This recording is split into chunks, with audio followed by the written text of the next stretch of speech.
നമസ്കാരം. മഴത്തോരും മുംബൈ സീരിയലിൻ്റെ ഒരു പുതുപുത്തൻ വിശേഷത്തിലേക്ക് എല്ലാവർക്കും സ്വാഗതം. വരാൻ പോകുന്ന ഒരു അടിപൊളി എപ്പിസോഡ് വിശേഷത്തിലേക്കാണ് നമ്മൾ പോകുന്നത്. ഒട്ടനെ തന്നെ വരാൻ പോകുന്ന ഒരു എപ്പിസോഡ് വിശേഷമാണ്. അന്ന് നമ്മൾ കഴിഞ്ഞ വീഡിയോയിൽ ഇട്ടത് വിശേഷങ്ങൾ എന്താണെന്ന് വെച്ചാൽ, സ്റ്റാൻലിയുടെ വീട്ടിലേക്ക് സ്റ്റാൻലിയുടെ ഭാര്യ എൽസമ്മയുടെ ബന്ധുക്കളും എൽസമ്മയും മക്കളും റീത്താമ്മയും എല്ലാവരും കൂടി വരികയാണ്. പഞ്ചായത്ത് മെമ്പറും MLA യും പള്ളി വികാരിയും എല്ലാവരും ഉണ്ട്. അവരെല്ലാവരും സ്റ്റാൻലിയെ ചോദ്യം ചെയ്യാനും കൈയോടെ തന്നെ അലീനെ അവിടുന്ന് പുറത്താക്കാനും വേണ്ടിയിട്ടാണ് കേട്ടോ വരുന്നത്. അവരെല്ലാം വന്ന് സ്റ്റാൻലിയെ ചോദ്യം ചെയ്യുന്നതിന് സ്റ്റാൻലി നല്ല തക്കതായ മറുപടി കൊടുക്കുകയാണ്. അവർ പറയുന്നുണ്ട്, അലീനെ എങ്ങോട്ടെങ്കിലും ഹോസ്റ്റലിലേക്കോ അല്ലെങ്കിൽ മറ്റേ കോൺവെൻറ്റിലേക്കോ എങ്ങോട്ടെങ്കിലും മാറ്റ്, എന്തിനാ ഇവിടെ നിർത്തുന്നതെന്ന് ചോദിക്കുമ്പോൾ സ്റ്റാൻലി പറയുന്നുണ്ട്, ഇത് എൻ്റെ മോളാണ്. ഇവൾ ഇത്രയും നാളും 23 വർഷവും അനാഥാലയത്തിൽ ഒറ്റയ്ക്ക് ജീവിച്ചവളാ. ഇനിയിപ്പോൾ അവൾ എൻ്റെ കൺമുന്നിൽ സന്തോഷത്തോടു കൂടി ജീവിക്കുന്നത് എനിക്ക് കാണണം. ഞാൻ ഇവിടെ ഇനിയിപ്പോൾ ആര് പറഞ്ഞാലും എന്ത് ഫോർമുലയൊക്കെ കൊണ്ടുവന്നാലും ഇവളെ കൈവിട്ട് കളയില്ല. ഇവൾ എൻ്റെ കൂടെ തന്നെ ജീവിക്കുമെന്ന് പറയാം. അപ്പോൾ സ്വത്ത് ഭാഗം വയ്ക്കുന്നതിനെക്കുറിച്ച് അവർ സംസാരിക്കുന്നുണ്ട്. അതിനെ സ്റ്റാൻലി പറയുക, തൽക്കാലം ഞാൻ സ്വത്തൊന്നും ഭാഗിക്കാൻ തീരുമാനിച്ചിട്ടില്ല, പിന്നീട് അത് എന്ത് വേണമെന്ന് വെച്ചാൽ ഞാൻ ചെയ്യും എന്നൊക്കെ പറയുകയാണ്. അങ്ങനെ അലീനയെ ചേർത്ത് നിർത്തുന്ന സ്റ്റാൻലിയെ നമുക്ക് കാണാം. അത് കാണുമ്പം അലീനയുടെ കണ്ണൊക്കെ നിറഞ്ഞു പോകുന്നുണ്ട്. അങ്ങനെ എല്ലാവരും 90 ദിവസത്തിനുള്ളിൽ അലീനെ അവിടുന്ന് പുറത്താക്കുമെന്നൊക്കെ പറഞ്ഞിട്ട് പോവുകയാണ് ചെയ്യുന്നത് കേട്ടോ. പിന്നീട് കാണിക്കുന്നത് ബാലചന്ദ്രൻ്റെ വീടാണ്. അവിടെയാണെങ്കിൽ സംഭവിക്കുന്നത് വൈജയും മക്കളും കൂടിയുള്ള ഒരു പ്രശ്നമാണ്. പ്രത്യേകിച്ച് ബബിത വൈജയോട് ഭയങ്കരമായിട്ട് ദേഷ്യപ്പെടുകയും ഫോണൊക്കെ എടുത്ത് വലിച്ചെറിയാൻ പോവുകയും അവിടെ ഒരു സംഘർഷാവസ്ഥ സൃഷ്ടിക്കുകയും ഒക്കെ ചെയ്യാണ്. ആ ഒരു വിശേഷങ്ങളിലേക്കാണ് നമ്മൾ ഇന്നത്തെ വീഡിയോയിൽ പോകുന്നത്. പഴയ എപ്പിസോഡുകൾ നമ്മൾ എൻ സ്ക്രീനിൽ കൊടുക്കാം, കാണാത്തവർ അതൊക്കെ ഒന്ന് കാണണം കേട്ടോ. അങ്ങനെ ആ ഒരു വിശേഷങ്ങളിലേക്കാണ് നമ്മൾ പോകാൻ പോകുന്നത്. നമ്മുടെ വീഡിയോ ഇഷ്ടമായാലും ഒന്ന് ലൈക്ക് ചെയ്യണേ, ഹൈപ്പ് ചെയ്യണേ, ചാനൽ കൂടി ഒന്ന് സബ്സ്ക്രൈബ് ചെയ്ത് സപ്പോർട്ട് ചെയ്യണേ. അങ്ങനെ ബാലചന്ദ്രൻ്റെ വീട്ടിലേക്ക് പോകാം. അവിടുത്തെ ചില കാര്യങ്ങളിലേക്ക് നമുക്ക് കടക്കാം. വൈജയന്തി ബബിതയുടെ റൂമിൻ്റെ വാതിക്കിലേക്ക് ചെന്നൊന്ന് നോക്കി. തലമുടി വിരലിട്ട് ചുറ്റിക്കൊണ്ട് കസേരയിൽ ഇരിപ്പുണ്ട് ബബിത. മേശപ്പുറത്ത് നിവർത്തി വെച്ച പാഠപുസ്തകത്തിലല്ല അവളുടെ കണ്ണ്, മറ്റെന്തോ ആലോചനയിലാണ്. പെട്ടെന്ന് വൈജ ചോദിക്കുകയാണ്, നീ പഠിക്കുകയാണോ അതോ സ്വപ്നം കാണുകയാണോ? ബബിത മെല്ലെ തല തിരിച്ചു നോക്കി. ഞാൻ കുറേ നേരമായിട്ട് കാണുന്നുണ്ട്, നീ പുസ്തകത്തിലോട്ട് നോക്കുന്നു പോലുമില്ല. ആരെ കാണിക്കാനാ അതിങ്ങനെ തുറന്നു മലർത്തി വെച്ചിരിക്കുന്നത്? അപ്പോൾ പെട്ടെന്ന് ബബിത, അങ്ങനെ ടിക്കറ്റ് ഒന്നും വെച്ചിട്ടല്ല, ആർക്ക് വേണമെങ്കിലും വന്ന് കാണാം. മര്യാദയ്ക്ക് സംസാരിച്ച് പഠിക്കടി ആദ്യം. എന്തു പറഞ്ഞാലും തർക്കുത്തരം. നീ എവിടുന്ന് പഠിച്ചിതൊക്കെ? അപ്പോൾ ബബിത പറയാ, വേറെ എവിടുന്ന് പഠിക്കാനാ, ഇവിടുന്ന് തന്നെ. അതിൻ്റെ യൂണിവേഴ്സിറ്റി ആണല്ലോ ഈ വീട്, അതിൻ്റെ വൈസ് ചാൻസലർ അമ്മയും. മതി പ്രസംഗിച്ച്, എഴുന്നേറ്റ് വാ, കിച്ചണിൽ വന്ന് വല്ല സഹായിക്കാൻ നോക്ക്. 3 നേരവും ഉരുട്ടി വിഴുങ്ങണ്ടേ കൃത്യസമയത്ത് തന്നെ? അപ്പോൾ ഞാൻ ഉരുട്ടാതെ വിഴുങ്ങിക്കോളാം, കൃത്യസമയത്ത് തന്നെ വേണമെന്നൊരു നിർബന്ധവുമില്ല. 5-10 മിനിറ്റ് തെറ്റിക്കോട്ടെ, അതൊക്കെ ഞാൻ അഡ്ജസ്റ്റ് ചെയ്തോളാം. ബബിതേ, നിന്നോടാ പറഞ്ഞത് എഴുന്നേറ്റ് വരാൻ. എന്നെക്കൊണ്ട് അധികം പറയിപ്പിക്കല്ലേ. 100 കൂട്ടം പണി ഇവിടെ കിടപ്പുണ്ട്, എനിക്ക് വയ്യ എല്ലാം കൂടി ചെയ്യാൻ. ഓ അത് ശരി, പക്ഷേ ഞാൻ എഴുന്നേറ്റ് വന്നാലും ഒന്നും ചെയ്യില്ല, ചുമ്മാ കയ്യും കെട്ടി നോക്കി നിൽക്കത്തേ ഉള്ളൂ അമ്മ. ചെന്ന് അവളെ കൂടെ വിളിക്ക്. വേറൊരുത്തി കൂടി ഉണ്ടല്ലോ ഇവിടെ, കൊച്ചമ്മ ചമ്മഞ്ഞിരിക്കുന്നവള്. അവളുടെ അടുത്ത് നാക്കിട്ട് അലച്ചിട്ടാ ഞാൻ ഇങ്ങോട്ട് വന്നത്. എനിക്കാണെങ്കിൽ ശരിക്കും നടക്കാൻ പോലും ആയിട്ടില്ല. ഓപ്പറേഷൻ കഴിഞ്ഞ് റെസ്റ്റ് എടുക്കേണ്ട സമയത്താ ഈ ജോലിയെല്ലാം കൂടെ ചെയ്യുന്നത്. കൈയും കാലും ഒടിഞ്ഞ് ആശുപത്രിയിൽ കിടന്നിട്ട് വന്നവളാണെന്നൊരു പരിഗണന പോലും ഒരെണ്ണത്തിനുമില്ല. ആര് പറഞ്ഞിട്ടാ അമ്മ കാറും എടുത്തുകൊണ്ട് ഇവിടുന്ന് ചാടിപ്പോയത്? അതും ഞങ്ങളോടൊരു വാക്കുപോലും പറയാതെ. അതിൻ്റെ ഫലമല്ലേ കൈയും കാലും ഒടിഞ്ഞ് ഹോസ്പിറ്റലിൽ കിടക്കേണ്ടി വന്നതുമൊക്കെ. ഒരു ചൊല്ലുണ്ടല്ലോ, ഒരു കോപം കൊണ്ട് അങ്ങോട്ട് ചാടിയ കോപം മതി. മതി മതി, നീയൊക്കെ എൻ്റെ വയറ്റിൽ തന്നെ വന്ന് ജനിച്ചല്ലോടി. പെറ്റ തളയോടാണെന്ന ഒരു വിചാരം വേണ്ടേ? ഒരു അന്യസ്ത്രീയോട് കാണിക്കുന്ന അത്രയും മനുഷ്യത്വമല്ലേ എങ്കിലും ഉണ്ടോടി നിനക്കൊക്കെ? എന്നോട് വൈജയന്തി എന്തെന്നില്ലാതെ കോപത്തോടെ ബബിതയുടെ നേരെ തട്ടിക്കയറുകയാണ്. കുറച്ച് കഴിഞ്ഞപ്പോൾ ബബിതയ്ക്ക് ദേഷ്യം വന്നു. കസേരയിൽ നിന്ന് ചാടി എഴുന്നേറ്റിട്ട് അവൾ തിരിച്ചു പറയാൻ തുടങ്ങി, അതെ, ഈ മനുഷ്യത്വം എന്ന് പറയുന്ന സാധനം ഉണ്ടല്ലോ, അത് മാർക്കറ്റിൽ നിന്ന് വാങ്ങാൻ കിട്ടുന്ന ചരക്കല്ല. ഈ പറയുന്ന തന്തയും തളയും ഒക്കെ ചേർന്ന് അവരുടെ മക്കളുടെ മനസ്സിൽ കുഞ്ഞുനാൾ മുതലേ വിത്ത് പാകി മുളപ്പിച്ച് വളർത്തിക്കൊണ്ട് വരേണ്ട സാധനമാ. എന്നാലേ ആവശ്യം വരുമ്പോൾ അതിൽ നിന്ന് വല്ലതും അങ്ങോട്ട് പറിച്ചെടുക്കാൻ പറ്റും. ഓ ശരി ശരി, എന്നാലേ തിന്നാ പാകമാവുമ്പോൾ കൊച്ചമ്മമാരെല്ലാം കൂടി ഊണ് മുറിയിലോട്ട് അങ്ങോട്ട് വന്നേക്ക്. ഞാൻ അമ്മിക്കല്ല് പുഴുങ്ങി അവിടെ വെക്കുന്നുണ്ട്. വൈദ്യ ദേഷ്യത്തിൽ പിന്തിരിഞ്ഞ് നടക്കുകയാണ്. വീടാകെ അലങ്കോലപ്പെട്ട് കിടക്കുന്നു. 2 ദിവസത്തെ അവധി ചോദിച്ച് വീട്ടിൽ പോയ ഹോം നേഴ്സ് 3 ദിവസം കഴിഞ്ഞിട്ടും തിരിച്ചെത്തിയിട്ടില്ല. അതിനാൽ വീട്ടിലെ എല്ലാ ജോലികളും വൈജയന്തി തന്നെയാണ് ചെയ്യേണ്ടി വരുന്നത്. ഇന്നലെ കൃഷ്ണജിയോട് മുറ്റം തൂക്കാൻ പറഞ്ഞിട്ട് അവൾ ചെയ്തില്ല. സ്റ്റഡി ലീവാണ്, പഠിക്കാനുണ്ടെന്ന് പറഞ്ഞവൾ മുറിയിൽ കയറി വാതിലടിച്ചു. മുറ്റമടിച്ചിട്ട് 2 ദിവസമായി. വീടിന്റെ ഉൾത്തടങ്ങൾ ഇന്നലെ മുതൽ തൂത്തു തുടച്ചിട്ടില്ല. മുഷിഞ്ഞ വസ്ത്രങ്ങൾ അലക്കിയിട്ടില്ല. ഭക്ഷണം ഉണ്ടാക്കിയ പാത്രങ്ങൾ വൃത്തിയാക്കിയിട്ടില്ല. വൈജയന്തി ഇതുവരെ ഇങ്ങനെ വൃത്തിഹീനമായ ഒരു പരിതസ്ഥിതിയിൽ ജീവിച്ചിട്ടേയില്ല. മക്കളോടും 3 പേരോടും സഹായത്തിന് അഭ്യർത്ഥിച്ചെങ്കിലും അവരാരും സഹായിക്കാൻ വന്നിട്ടുമില്ല. പക്ഷെ തോറ്റുകൊടുക്കാൻ വൈജയന്തി തയ്യാറല്ല. കാരണം തോൽവി എന്നൊരു വാക്ക് വൈജയന്തിയുടെ നിഘണ്ടുവിൽ ഇല്ല.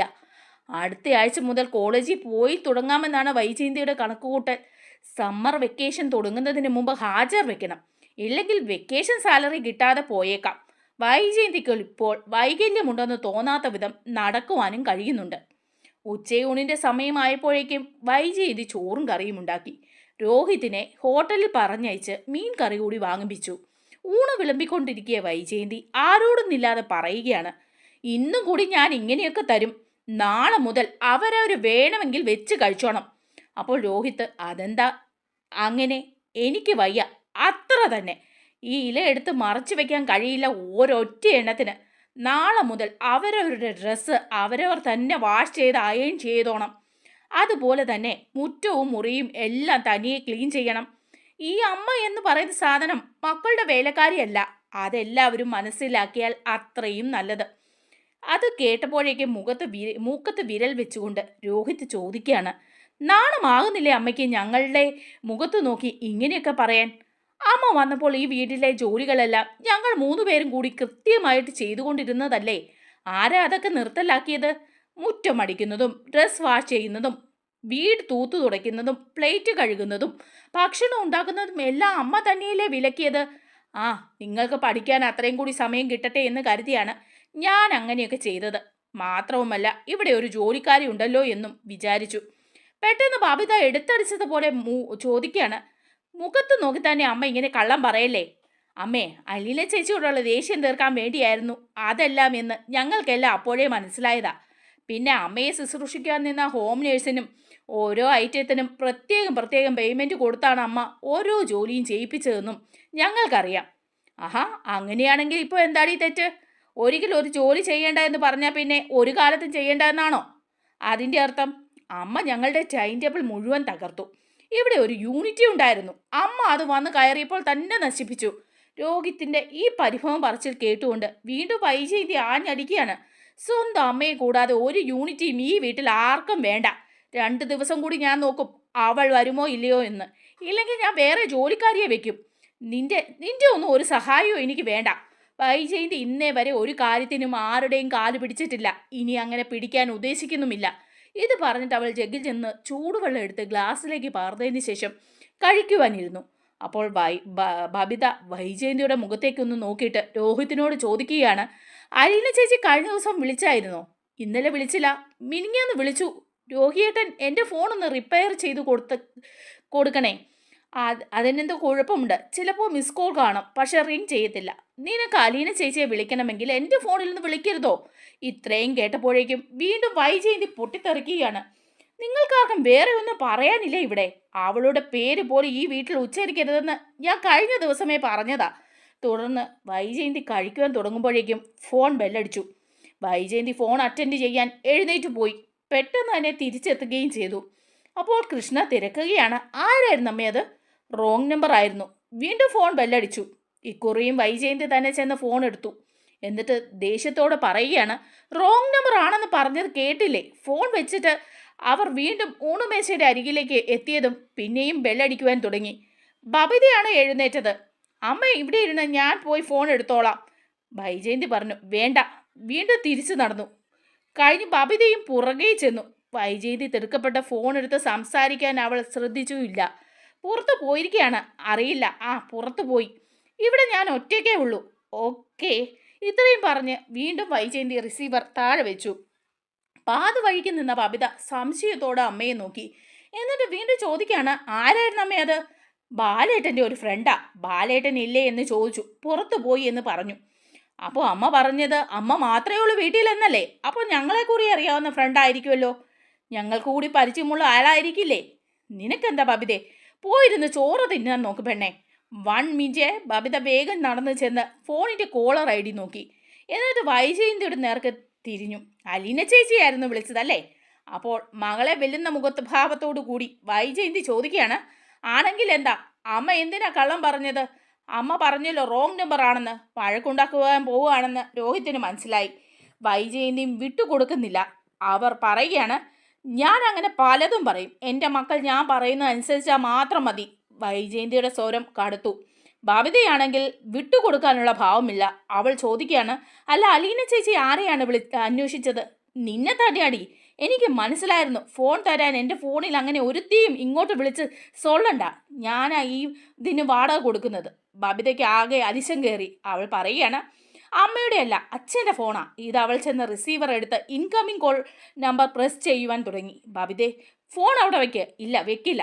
തല വെട്ടിച്ചുകൊണ്ട് ബബിത വീണ്ടും നമ്പർ ഡയൽ ചെയ്യുകയാണ്. വൈജയന്തി ഉടൻ തന്നെ എഴുന്നേറ്റ് നിന്ന് ഫോണിൻ്റെ ഹുക്കിൽ വിരലമർത്തി. കോൾ കട്ട് ചെയ്ത ശേഷം റിസീവർ പിടിച്ചു വാങ്ങി വെച്ചു. വിളിക്കേണ്ട എന്ന് പറഞ്ഞാൽ വിളിക്കേണ്ട, ഞാൻ വിളിക്കും.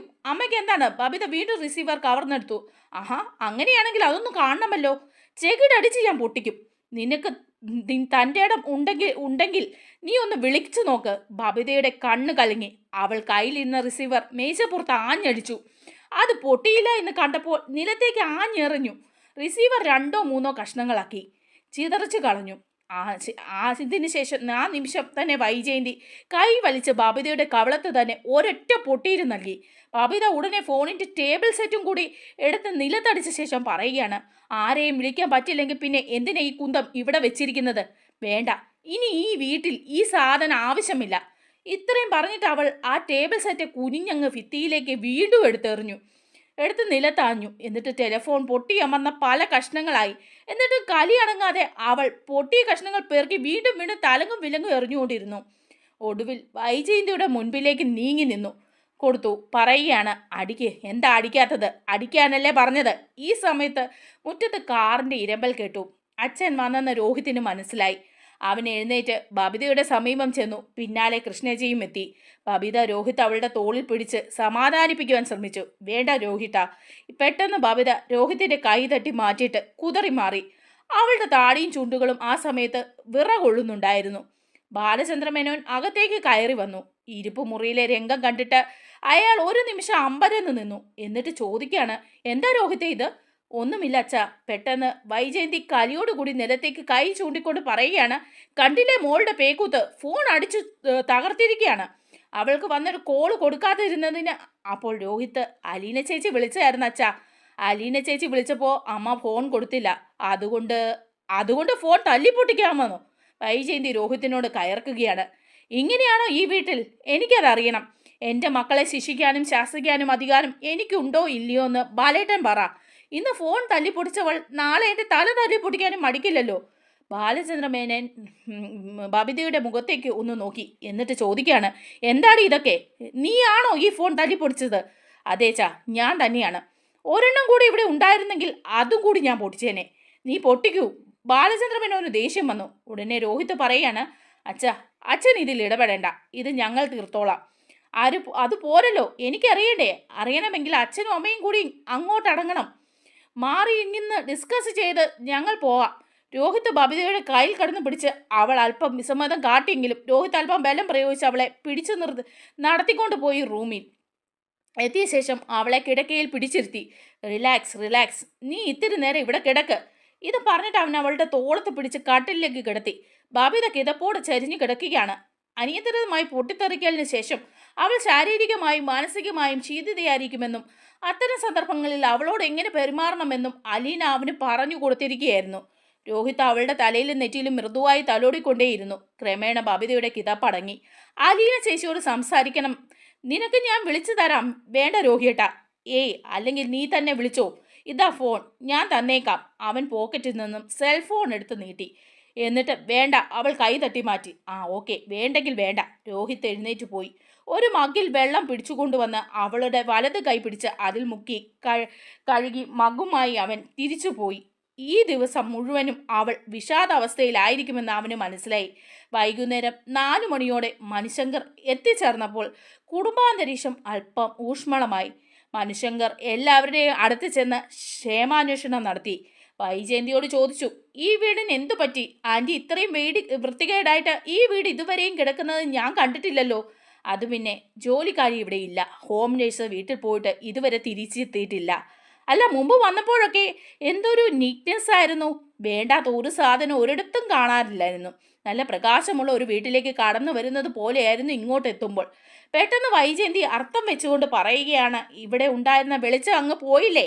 അവൾ ഇവിടെ എല്ലാവർക്കും പ്രകാശമായിരുന്നു എന്ന് ഞാൻ അറിഞ്ഞു. ആൻറ്റി കളിയാക്കിയതാണെന്ന് എനിക്ക് മനസ്സിലായി. പക്ഷേ ആൻറ്റി പറഞ്ഞത് സത്യമാണ്. അലീന ഉള്ളവർക്ക് ഒരു പ്രകാശം തന്നെയായിരുന്നു. ആൻറ്റി അത് മാറ്റിക്കളഞ്ഞു. അതുകൊണ്ടുണ്ടായ ഇരുട്ട് ഇവിടെ കാണാനുമുണ്ട്. ഇരുട്ട് ഈ വീട്ടിലല്ല മനു, നിന്റെ വീട്ടിലെങ്ങും അല്ലല്ലോ. അത് ഞങ്ങളങ്ങ് സഹിച്ചു. Okay aunty, okay. ആൻറ്റിയോട് വഴക്കിന് ഞാനില്ല.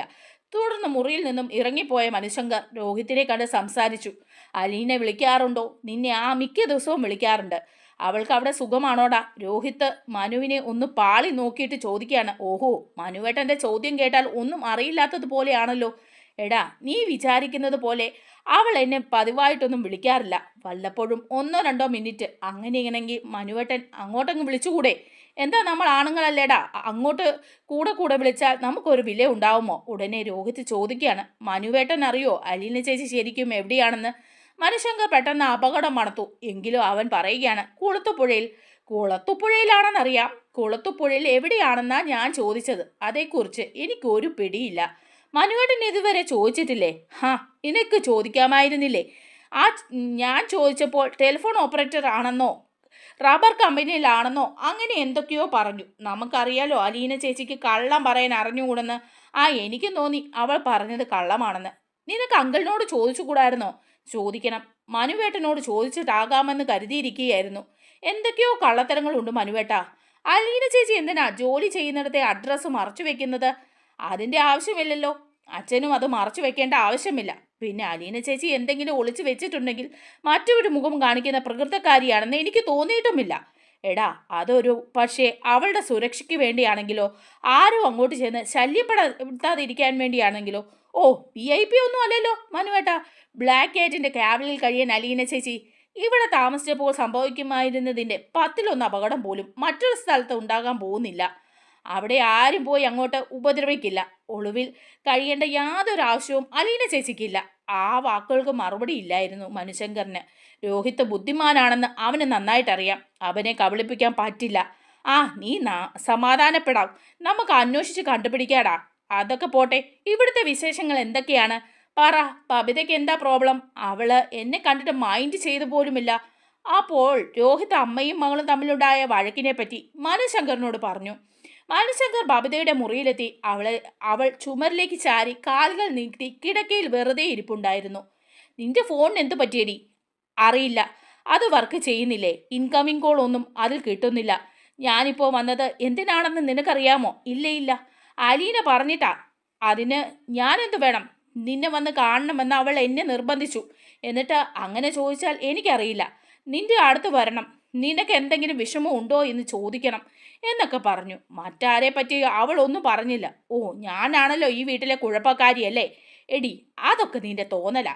നിനക്ക് മറ്റുള്ളവരെക്കാൾ സ്നേഹവും കരുതലും ആവശ്യമുണ്ടെന്ന് അവൾ പറഞ്ഞത്. നിന്റെ കാര്യത്തിൽ അവൾക്ക് ഒരു സ്പെഷ്യൽ കൺസെഷൻ ഉണ്ട് എന്നർത്ഥം. എനിക്കറിയാം മനുവേട്ടാ, എന്നെ പ്രീതിപ്പെടുത്താൻ വേണ്ടി പറയുന്നതാണെന്ന്. മനുശങ്കർ ഉടനെ തന്നെ മൊബൈൽ ഫോൺ എടുത്ത് നമ്പർ പ്രസ് ചെയ്തു. എന്നിട്ട് ബബിതയുടെ നേരെ നീട്ടി. നീ തന്നെ ചോദിക്ക്, ഞാൻ പറഞ്ഞത് കള്ളമാണോ എന്ന്. എനിക്ക് വേണ്ട ആരുടെയും ഫോൺ. എടി, റിങ് ചെയ്തുകൊണ്ടിരിക്കുകയാണ്, ഫോൺ എടുക്ക്. വേണ്ടെന്നല്ലേ മനുവേട്ട പറഞ്ഞത്? മനുശങ്കർ ഫോൺ കാതോട് ഉയർന്നു റിങ് ചെയ്തു തീർന്നിട്ടില്ല. നിമിഷങ്ങൾക്കുള്ളിൽ അലീനയുടെ ശബ്ദം കേട്ടു. ഹലോ മനുവേട്ട. അലീന, ഞാനിപ്പോൾ കടപ്പാട്ടൂരാണ്. ഞാൻ ഒരാൾക്ക് ഫോൺ കൊടുക്കാം. ബബിതയോടാണോ? നിനക്ക് എങ്ങനെ മനസ്സിലായി? അവളാണെങ്കിൽ ലോകത്തിലെ സകല മനുഷ്യരോടും പിണങ്ങിയിരിക്കുകയാണ്.